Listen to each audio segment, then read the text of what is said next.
Olá, tudo bem?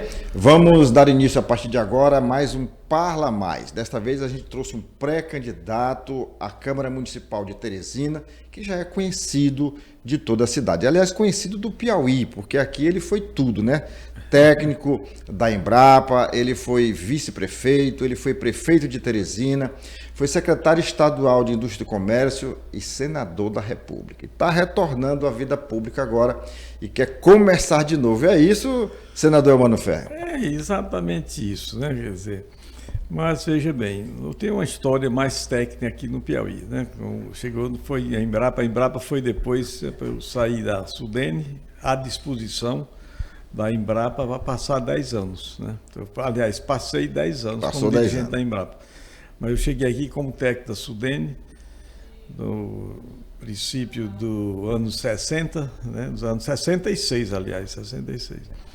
Mas esse retorno à política, nunca saí dela, embora eu tenha entrado nela depois que me aposentei no Serviço Público Federal. Entrei na política já em 99, o convite do Caldas Rodrigues, filho Zé Alexandre Caldas Rodrigues, ex-prefeito de Parnaíba, me convidou e eu fui para o PTB. E depois, com o João Vicente Caldinho, nós reestruturamos o PTB aqui, e o PTB cresceu. Em 2004 fui indicado pelo partido para ser vice-prefeito, né, da chapa com o Silvio Mendes, depois 2008, enfim. E em 2014, numa composição do PTB, que era sendo candidato a senador à reeleição, eu entrei como substituindo em função da renúncia, da desistência dele, entrei como candidato a senador, né, naquela época, em 2014.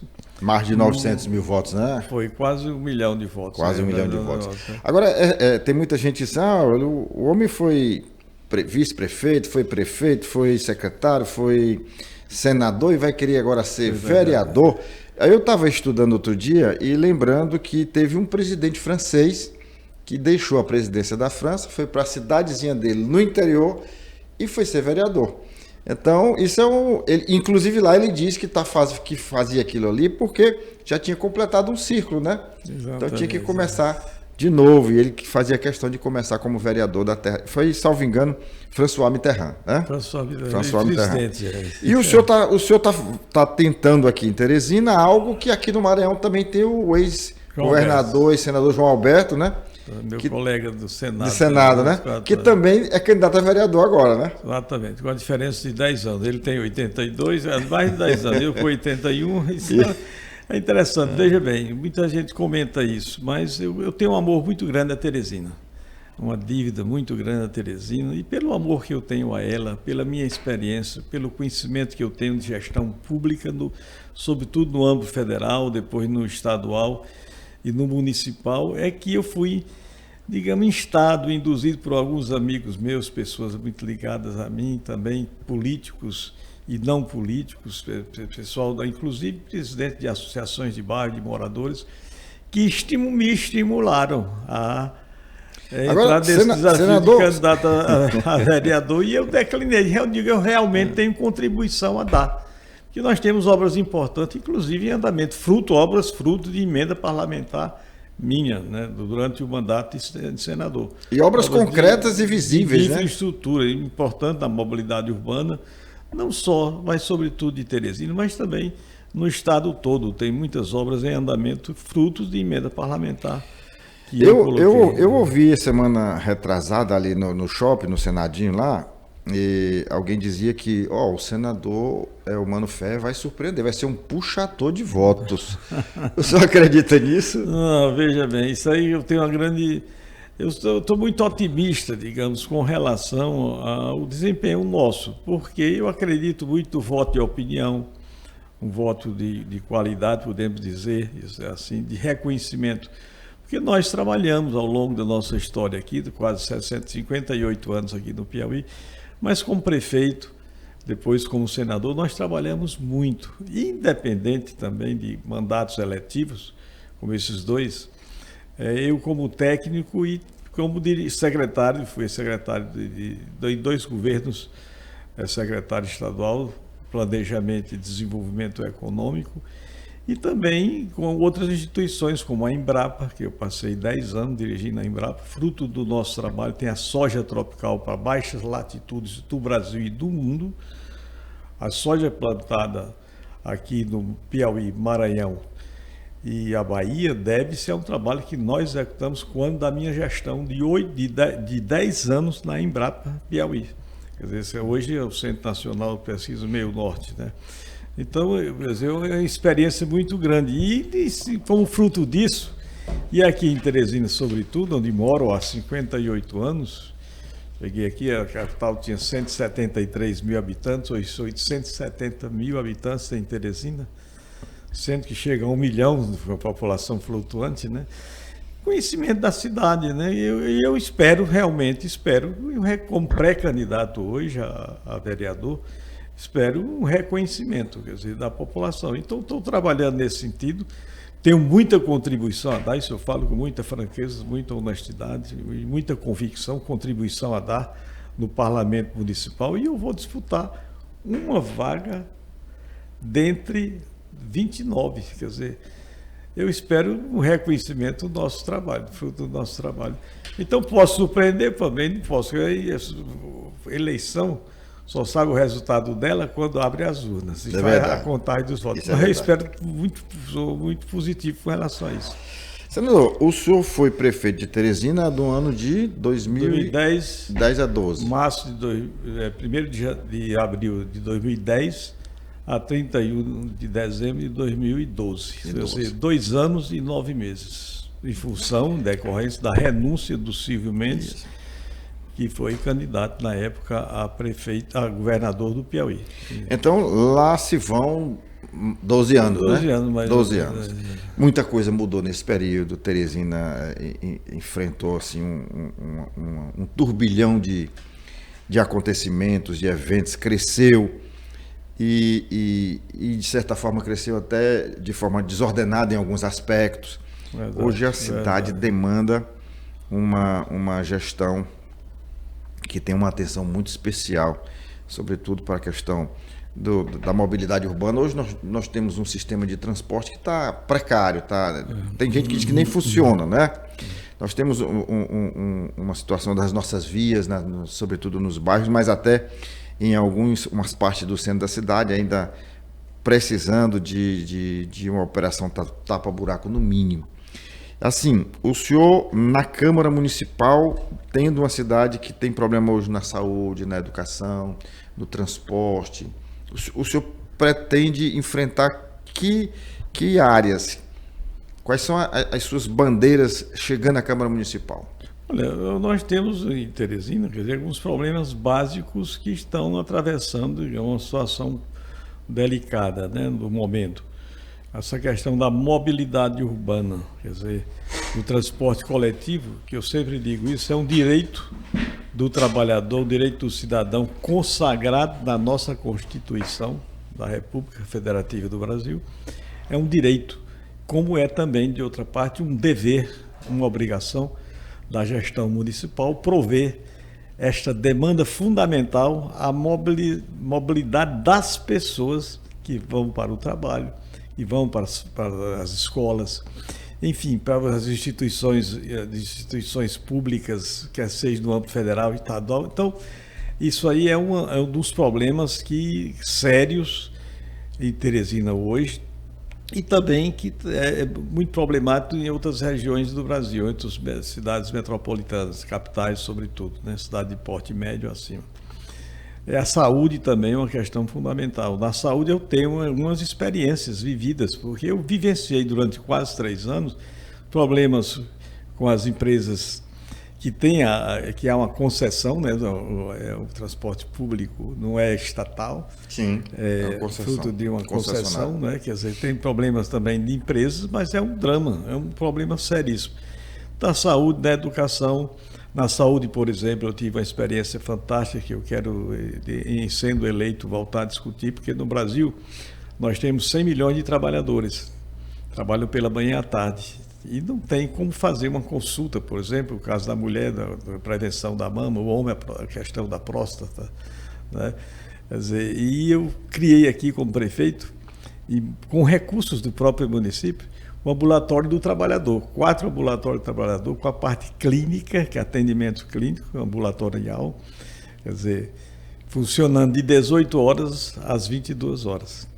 Isso hoje no Brasil, eu tentei isso. Então ninguém precisava sacrificar o trabalho para ir uma e é problema, consulta, né? você até numa indústria, né, numa indústria, no setor de uma empresa, é problema você sair para fazer uma consulta, né? E aquelas consultas que é obrigatórias para você fazer por questão da prevenção.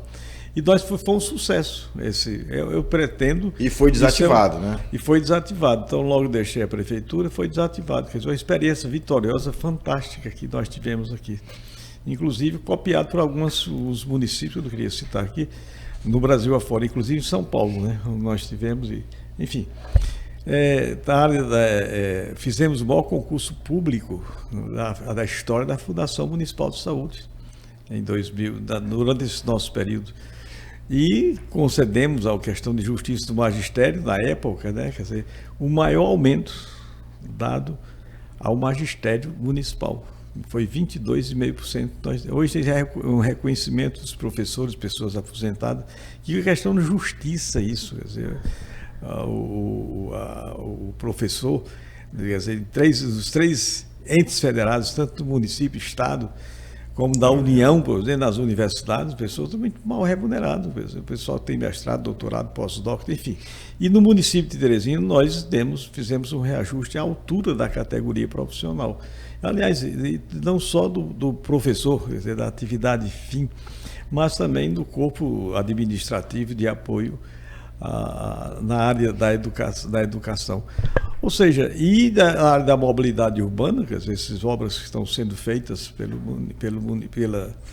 pela União, quer dizer, frutos de emenda parlamentar nossa, do contorno rodoviário de Teresina, que era uma concepção do DENIT, né, que vem desde a época do DNR, né, quer dizer, antigo, tiramos do papel e materializamos o importante. Só para elencar aqui, eu estava olhando agora há pouco aqui o que a nossa produção preparou. O senhor, esse viaduto do peixe, ali do mercado do peixe ali, foi... Fruto de uma emenda parlamentar minha de 2018. O rodoferroviário, que é 400 metros depois ali, ao lado do terminal do petróleo, tem outro viaduto com 56% concluído, é uma obra paralisada. Como o viaduto do mercado do peixe, colocamos e liberado todos os recursos necessários para a conclusão daquela obra. Faltava 0,6%. 0,6%. Muito pouco, quase nada. Quase nada, estatisticamente insignificante. E do rebaixamento aqui, que é o terceiro, obra importantíssima, que é um rebaixamento aqui na João 23, com a Zequinha Freire, nós colocamos a metade dos recursos, 19.600.000 reais, foi que trabalhou até bem pouco tempo. A obra está em andamento, bem, execução. Era inclusive para ser inaugurada agora em junho, que não foi, né? Já tem uma nova data?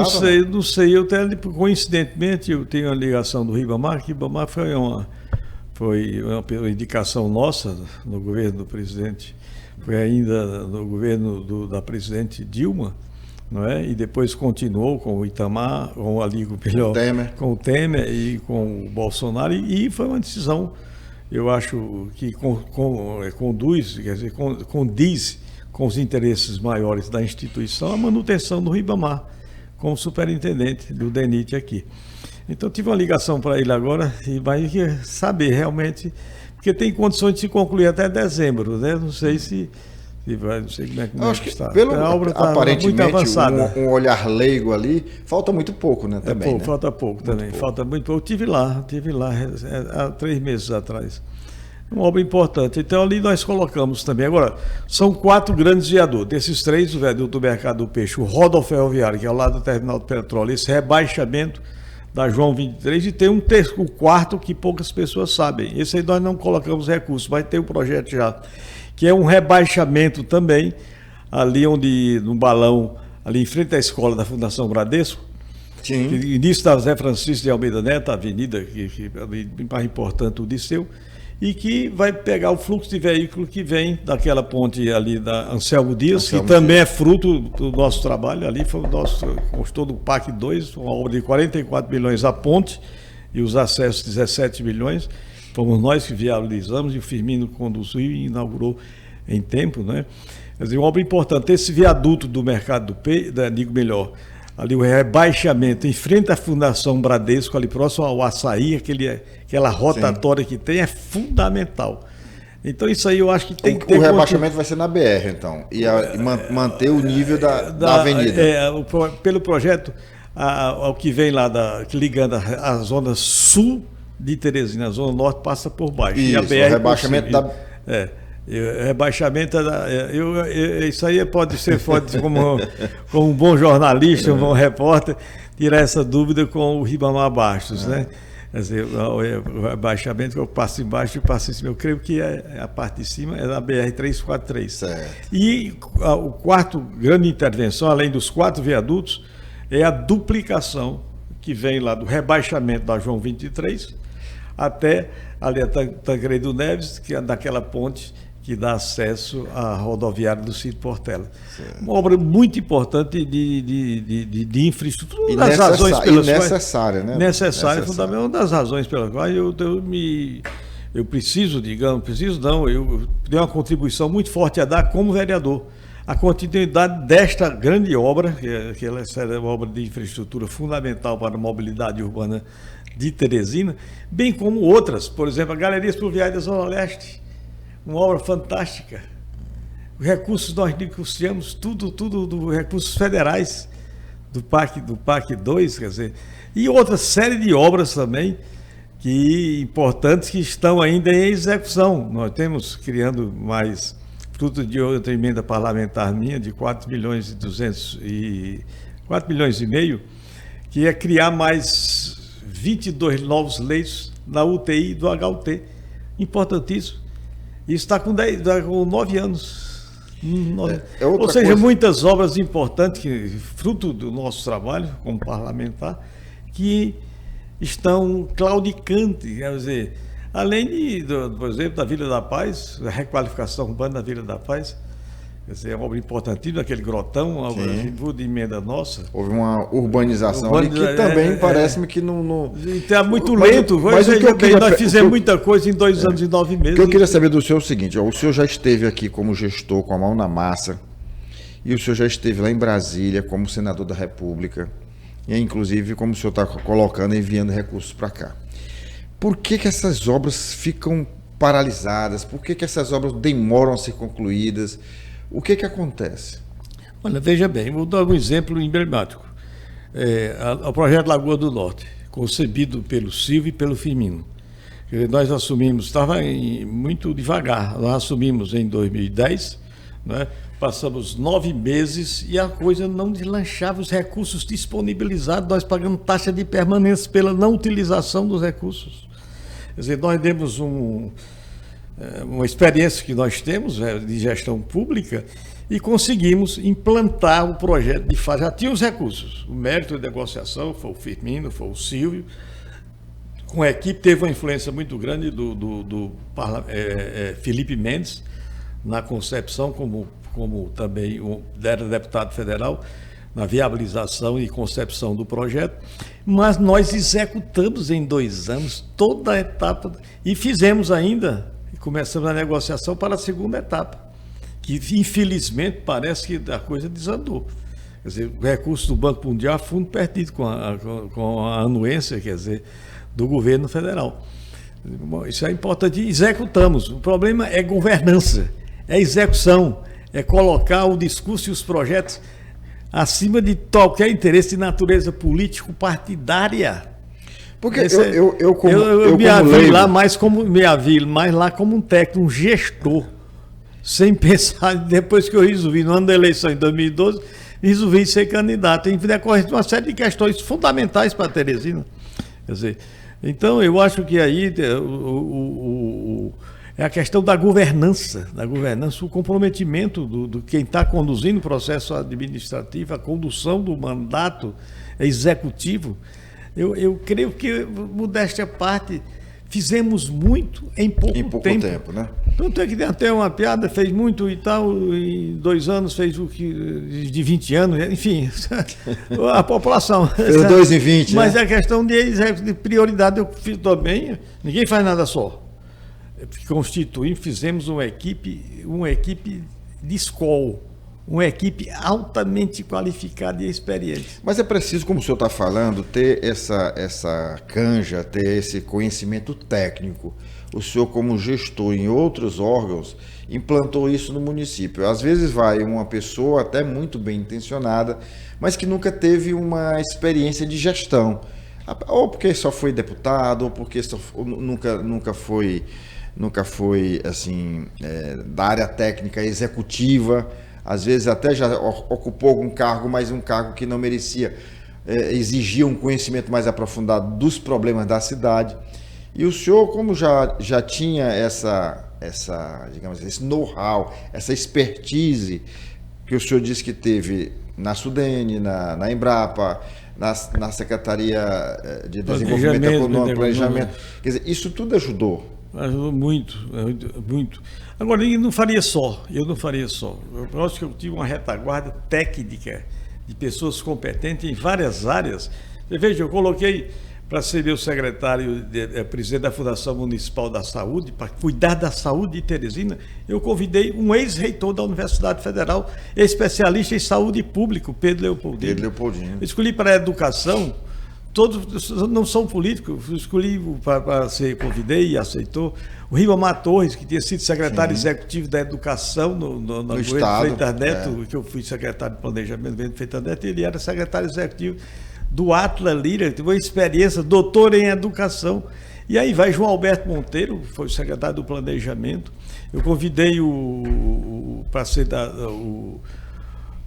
o secretário de Finanças, o grande técnico, por sinal, não ocorre aqui o nome, que era filho de Djalma Veloso, político, mas ele era técnico da Receita Federal e depois foi substituído por uma pessoa da própria secretaria, uma auditora fiscal, a Vanessa Neiva, que ele não pôde continuar porque ele teve problema com o Ministério da Fazenda, né?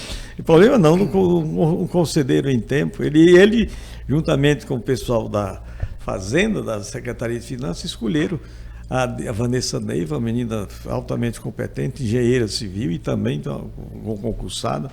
Enfim, colocamos uma equipe eminentemente técnica e com experiência da gestão pública. Acho que a governança é fundamental.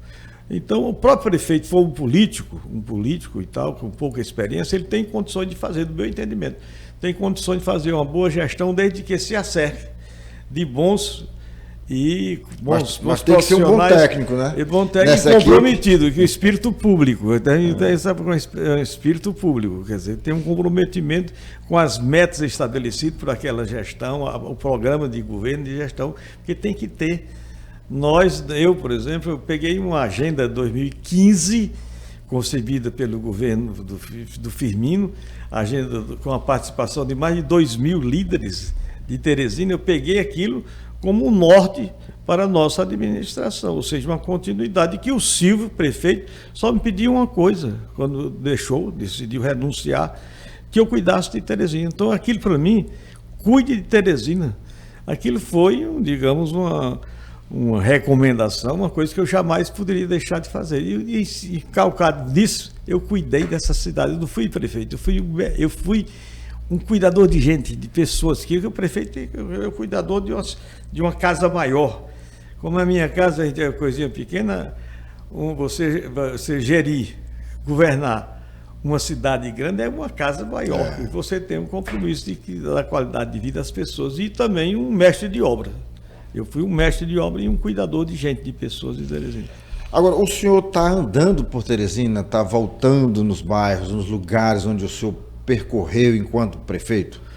Claro, porque veja bem, eu sempre tive, digamos, esse espírito público, vivi em comunidade, soube orgulho de ser rotariano há mais de 50 anos, maçom também, então tenho compromissos éticos e morais, que é minha formação também, sou pago como servidor público, sou pago pela sociedade para servi-la.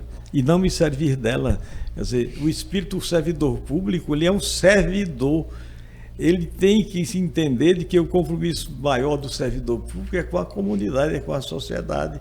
Ele é pago por ela para servir, para trabalhar para ela e não se servir dela. Isso é a concepção que eu tive de servidor público. O servidor público é um sacerdócio, quer seja de uma igreja católica, seja de uma igreja evangélica, aquilo é uma missão. Eu sempre tive o serviço público, por onde eu passei, como missão. Sobretudo quando você é eleito, quer dizer, num mandato que você conquista digamos, os eleitores em função de uma meta, de um projeto, enfim, passou por que a responsabilidade é maior do que aquela que você é nomeado no cargo tal, né? Quer dizer, então eu creio que a governança e vejo com grande preocupação a situação dos estados nacionais, que é uma coisa mais filosófica, mais técnica, a função dos estados nacionais, a crise do Estado nacional, quer seja, digamos, aqui na América do Sul, quer seja, enfim, qualquer parte do mundo. Como nasceram os estados? Para que nasceram os estados no mundo? Então vejo com certa preocupação as demandas da sociedade cada vez mais crescentes, que não são atendidas. Quer dizer, nós estamos, digamos, o governo muito autofágico, quer dizer, gastando com si próprio, e a capacidade de investimento do Estado Nacional, aí entre os municípios, entre os Estados federados e a própria União, quer dizer, aquém das demandas, das necessidades. Eu vejo com grande preocupação esse quadro, digamos, do Estado Nacional. E entra também as questões municipais. O planeta está em ebulição, né? E existe hoje uma onda, um movimento de êxodo muito forte. Você vê hoje que parte da África está migrando para a Europa. Você tem aqui na própria América do Sul, eu vi ontem 7,5 milhões de venezuelanos já deixaram a Venezuela. E no Brasil, não pelos mesmos motivos, mas tem muita gente que migrando para os Estados Unidos, procurando ir para outros lugares, assim. Está havendo um ciclo migratório muito forte. Essa sua colocação, essa sua preocupação, ela é bem pertinente. E é verdadeira. Eu vejo agora com relação à saída de brasileiros, sobretudo egressos de universidade, pessoa que saiu da universidade, tem o curso de mestrado, tem o curso de doutorado, pós-doc, não se insere no mercado de trabalho. E estão migrando para outras regiões. E quando conclui um curso desse fora do Brasil, eles ficam da Europa, ficam dos Estados Unidos. Isso é muito grave. E eu vejo com grande preocupação hoje os egressos que saem das universidades públicas e privadas. Das universidades públicas são 25%. As universidades e faculdades privadas são 75%. Então, os egressos, 75% das faculdades privadas. Então, os egressos dessas grandes instituições formadoras de técnicos profissionais de nível superior... Cabeças pensantes, não, né? Exatamente, não estão se inserindo no mercado de trabalho. É grave, quer dizer, pessoal altamente qualificado. E com esse avanço tecnológico, quer dizer, hoje a inteligência artificial vai se agravar. Nós tivemos há pouco mais de 20 anos um problema gravíssimo do Brasil com o processo de informatização que foi no sistema bancário nacional. Centenas de milhares de bancários foram para a rua em decorrência da incorporação de tecnologia. Aí é o desemprego tecnológico que vai se agravar no atual momento. Esse é o grande desafio. E eu vejo a crise dos estados nacionais tem tudo a ver com essa questão. Porque os estados foram criados com vista ao bem-estar coletivo, nas colônias, né, nos impérios. O avanço da própria sociedade global foi exatamente decorrência disso. E eu vejo uma deterioração. Como é que o Brasil hoje alimenta 1 bilhão.